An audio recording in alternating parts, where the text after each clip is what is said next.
sambil menyeruput kafe latte. Aku mencermati wajah keriput wanita tua tak tahu malu yang sedang duduk di depanku. Mama Aditya, bekas ibu mertua nyinyir yang kupikir tidak akan pernah muncul lagi dalam hidupku.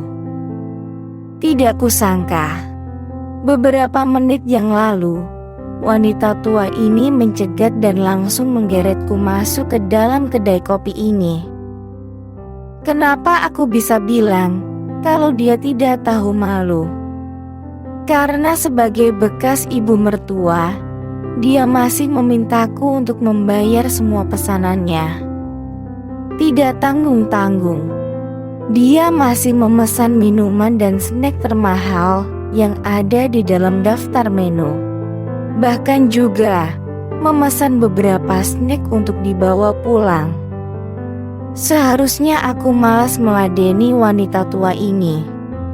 Tapi melihat wajahnya dengan keriput yang semakin bertambah dan juga mata hitam pandai yang pastinya muncul karena dia punya banyak pikiran, membuat perasaan ingin tahuku muncul. Aku ingin tahu bagaimana nasibnya dan Aditya setelah menjalani hidup susah tanpa dukungan uang keluargaku.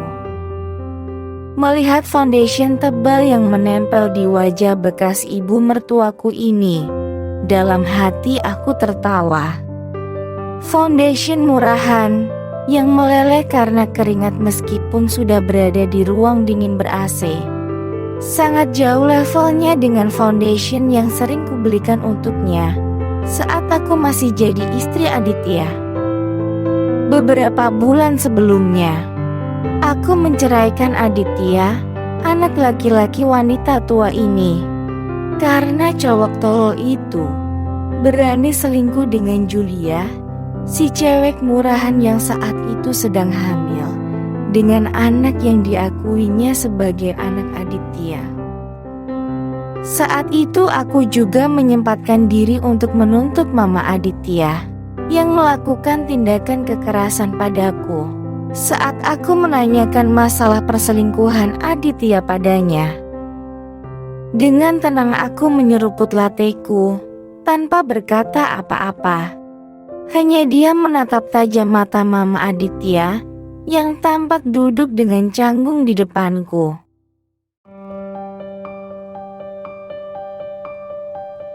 Dari penampilan Mama Aditya, aku bisa melihat kalau kondisi keuangannya sekarang pasti sedang sulit. Tidak mengherankan, karena biasanya uang pemberian dari papa mamaku lah yang selalu dipakai oleh Aditya dan mamanya untuk bisa hidup berfoya-foya. Setelah Aditya ku ceraikan, aku tertawa sinis dalam hati. Manda, Mama minta kamu balik lagi pada Aditya. Nada memerintah yang keluar dari mulut Mama Aditya membuatku tercengang. Ini adalah nada perintah yang selalu digunakannya saat aku masih menjadi istri Aditya. Saat wanita tua ini memperlakukan aku layaknya sebuah keset, bukan menantunya. Tapi kata-kata dengan nada memerintah yang baru saja diucapkannya saat aku bukan lagi menantunya, langsung membuatku berpikir, wanita tua ini pasti sudah gila. Dia pikir aku masih mau diperlakukan sebagai keset olehnya.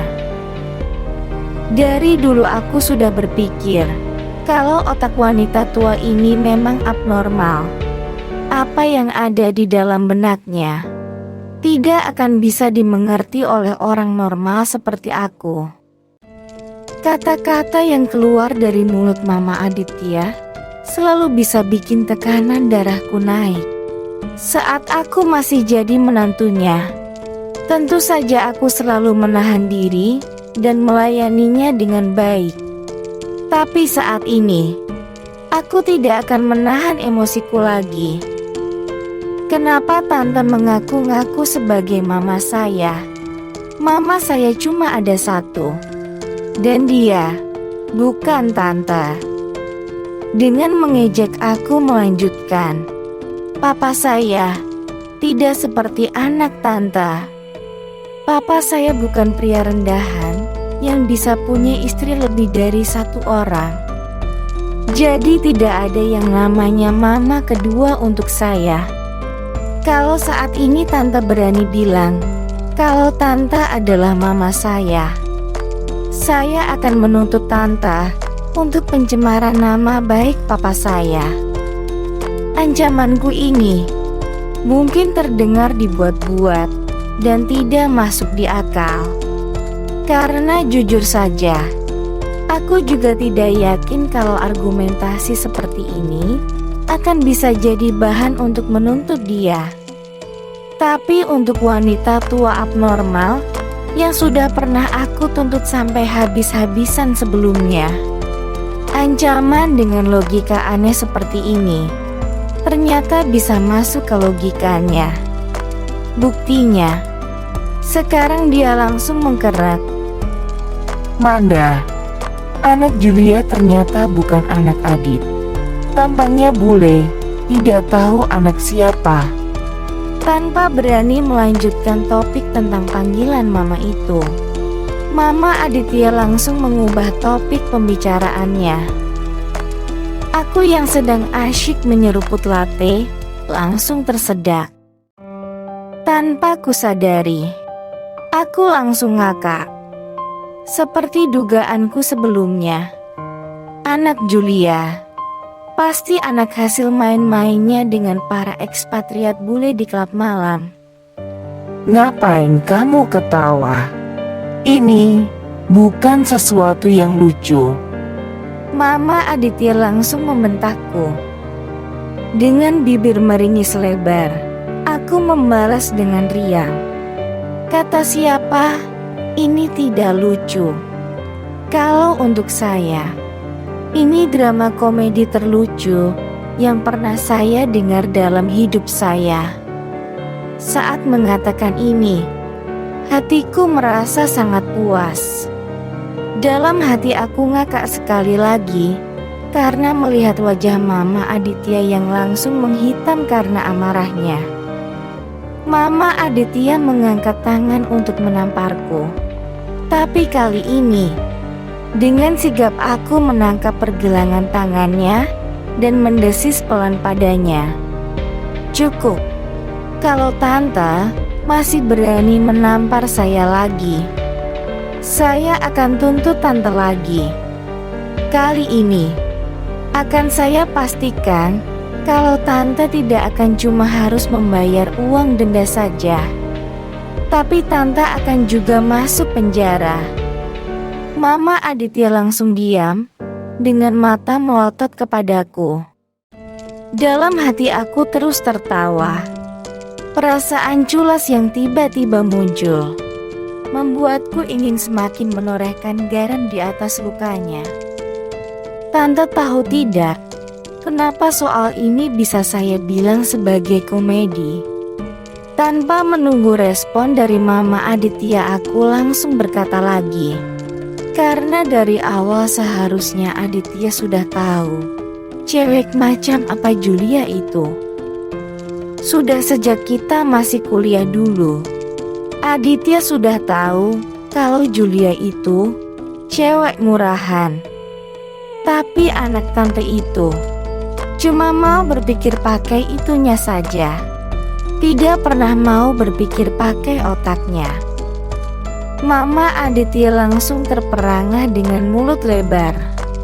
Rupanya Aditya, si anak mama, berani menipu mamanya sendiri. Dia pasti tidak pernah mengatakan pada mamanya kalau Julia adalah cewek murahan yang sudah terkenal sampai kemana-mana. Sepertinya Aditya tidak pernah mengatakan ini pada Tante. Aku langsung tertawa kecil dan menambahkan, Julia itu cewek klub malam yang senang main begituan dengan banyak cowok, bahkan sampai digilir. Dari situ saja, kalau Aditya memang mau pakai otaknya sedikit, dia akan bisa menarik kesimpulan kalau ayah kandung dari anak yang ada di dalam perut Julia saat itu patut dipertanyakan. Dengan senyuman culas, aku berkata lagi, tapi kalau tante masih ingin menyalahkan seseorang, salahkan diri tante sendiri. Semua ini pasti gara-gara Aditya yang ingin memberikan cucu untuk tante. Aditya pasti tidak peduli siapa ayah kandung dari anak Julia. Kalau bukan karena muka bule dari anak itu, tante pasti tidak akan sadar kalau dia bukan anak Aditya. Dengan nada penuh kemenangan, aku melaburkan garam lagi ke luka wanita tua itu. Asal tante tahu saja, saya sudah memeriksakan diri ke klinik kebidanan dan kandungan. Tidak ada masalah apa-apa pada saya. Tapi Aditya selalu menolak saat saya memintanya untuk memeriksakan diri. Kemungkinan besar dia sudah tahu kalau masalah ada pada dirinya. Dia yang mandul. Jadi dalam hidup ini, tante jangan berharap akan bisa mendapatkan cucu yang benar-benar asli anak kandung Aditya. Raut wajah terpukul Mama Aditya membuatku merasa sedikit iba padanya. Tante, ini saran saya. Kalau tante benar-benar ingin punya seorang cucu, terima anak Julia sebagai cucu tante. Anak itu tidak punya salah apa-apa. Kalau tante bisa benar-benar tulus menyayanginya, saya yakin anak itu akan membalas ketulusan perasaan tante. Tapi Julia minta cerai setelah Adit dipecat dari perusahaan tempat dia kerja. Wajah nelangsa yang muncul di muka keriput Mama Aditya membuatku teringat lagi kalau Aditya kerja di perusahaan milik Om Farhan, teman baik papaku. Ternyata Aditya dipecat oleh Om Farhan. Untuk masalah ini, sebenarnya aku punya andil di dalamnya. Karena saat terakhir kali aku bertemu dengan Om Farhan, aku bercerita tentang masalahku dan juga menjelek-jelekan Aditya di depannya. Itu pembalasan dendamku pada mantan suami yang mengkhianati aku. Terus terang saja saat itu aku hanya berpikir kalau Om Farhan hanya akan mempersulit Aditya, tidak sampai memecatnya. Tapi kalau dipikir-pikir lagi, untuk cowok rata-rata yang tidak punya kemampuan seperti Aditya, jadi seorang manajer dengan gaji yang lumayan besar, memang di luar kemampuan otaknya. Kedudukan Aditya yang hanya bisa diperoleh karena Om Farhan melihat muka papaku memang akan sulit untuk dipertahankan. Tapi aku tidak percaya kalau Om Farhan akan bisa memecatnya tanpa alasan yang jelas. Aditya pasti melakukan kesalahan yang memberi alasan pada Om Farhan untuk bisa memecatnya. Terpikir pada Aditya yang tolol ini, aku tertawa lagi dalam hati. Julia akan menikah lagi dengan bule, ayah dari anaknya itu. Sekarang Adit sudah tidak punya hubungan apa-apa dengannya. Manda, kamu balik nikah dengan Adit. Kata-kata Mama Aditya membuatku terperangah. Aku langsung mengangkat alisku. Dari gosip terakhir yang aku dengar, bukannya Julia kena penyakit kelamin. Karena gosip itu, aku memutuskan untuk tidak membalas dendam pada Julia. Karena penyakit kelamin yang tidak bisa disembuhkan itu akan bisa membuatnya hidup lebih menderita daripada mati. Lalu, Apa Aditya juga tertular? Terus terang aku tidak peduli. Yang penting, hasil pemeriksaanku aman-aman saja. Manda, kamu balik ke Adit. Kamu harus jadi istri Adit lagi. Mama Aditya kembali memerintahku dengan nada sengak. Entah kenapa, di telingaku kata-kata istri ini bisa terdengar seperti kartu ATM. Aku langsung mengernyitkan dahiku. Rasa iba yang tadi sempat muncul saat melihat wajah nelangsanya langsung pupus. Saat ini aku langsung mengerti pokok permasalahan utamanya. Mama Aditya memintaku balik lagi pada Aditya karena dia masih ingin bisa memeloroti harta keluargaku lagi. Bukan karena ingin aku jadi menantunya lagi. Terus terang, keputusan terbaik yang pernah aku lakukan adalah meminta Aditya menandatangani perjanjian pranikah untuk pisah harta. Jadi saat cerai, Aditya tidak memperoleh keuntungan apa-apa dari keluargaku. Sesudah aku menceraikan Aditya, aku juga langsung mengusir Aditya dan mamanya dari rumah yang selama ini mereka tinggali. Rumah pemberian papa mamaku kepadaku saat aku dan Aditya menikah. Yang aku dengar, setelah itu Aditya dan mamanya tinggal bersama dengan Julia di rumah milik Julia. Jadi kalau Julia dan Aditya sudah tidak punya hubungan apa-apa lagi, itu artinya sekarang Mama Aditya dan Aditya tidak punya tempat tinggal. Untuk cowok miskin yang sudah terbiasa menghisap darah dari keluarga istrinya, kantong Aditya saat ini pasti kering kerontang. Karena rasa ingin tahu yang membuatku bersedia digeret oleh Mama Aditya untuk masuk ke kafe ini sudah terpuaskan. Daripada harus merasa kesal karena mendengarkan cerocosan tidak masuk akal dari wanita tua ini, aku memutuskan untuk mengakhirinya. Tante, jangan bermimpi. Saya bukan orang yang mau memungut lagi sampai yang sudah saya buang. Dengan nada datar, aku mengatakan ini. Sudah tidak ada perasaan kesal atau marah lagi di dalam hati. Yang tersisa hanya rasa tidak peduli. Aku berdiri dan melangkah ke arah pintu luar kafe. Tapi Mama Aditya langsung mencengkram lenganku, menahanku untuk tidak pergi. Rasa kesal langsung muncul.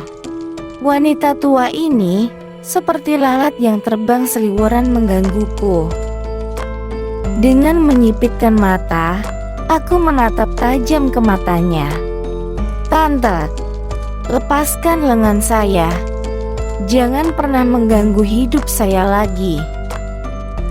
Melihat raut wajah keras kepala Mama Aditya yang masih belum mau melepas cengkraman tangannya, aku langsung menyerangnya dengan kecurigaanku selama ini. Tante, terus terang saya selalu curiga kalau Aditya memelot saya untuk mau menikah dengannya. Kalau tidak, kenapa saya yang seharusnya bisa mendapatkan suami yang jauh lebih baik darinya mau memilih dia? Jadi kalau Tante tidak ingin saya menyelidiki hal ini sampai ke akar-akarnya, saya sarankan Tante lepaskan lengan saya sekarang juga. Meski tertutup oleh foundation tebal, wajah Mama Aditya masih terlihat memucat. Tatapan matanya juga langsung menghindar dari tatapan mataku. Raut wajah bersalah bisa kulihat di muka keriputnya. Dengan perlahan, dia melepaskan cengkraman tangannya. Dari sikapnya, aku bisa menarik kesimpulan kalau kecurigaanku selama ini kemungkinan besar memang benar. Selain itu, wanita tua ini juga pasti tahu kalau Aditya melakukannya. Karena itu, selama ini Mama Aditya selalu memperlakukanku dengan seenaknya sendiri. Karena menurutnya, aku hanya selevel dengan sapi perah yang bisa diperah susunya atau kuda yang bisa diperas tenaganya. Sekarang aku tahu kenapa dia selalu membanding-bandingkan aku dengan ayam. Karena di mata wanita tua ini, aku memang hanya selevel dengan hewan-hewan itu. Atau mungkin malah lebih rendah. Jadi itu sebabnya dia tidak pernah menganggapku sebagai menantunya. Aku tertawa sinis. Sepertinya kecurigaan saya benar. Tante, sekarang akan saya peringatkan. Kalau Tante atau Aditya melihat saya, sebaiknya kalian segera menyingkir jauh-jauh. Jangan sampai saya bisa melihat muka kalian. Kalau misalnya saya merasa terganggu dengan keberadaan kalian, jangan harap kalian akan bisa hidup dengan tenang di kota ini. Tante juga tahu, dengan latar belakang keluarga saya, peringatan saya ini bukan sekadar ancaman kosong. Dengan ancaman terakhir ini, aku segera keluar dari kafe. Dengan langkah cepat aku berjalan. Secara tak sengaja, aku menyenggol bahu seseorang dengan keras. Maaf, saya tadi tergesa-gesa sampai menyenggol Anda. Aku segera meminta maaf pada pria yang baru saja kusenggol tadi. Ibu Winarto. Suara seorang pria yang sepertinya mengenalku tiba-tiba menyapa.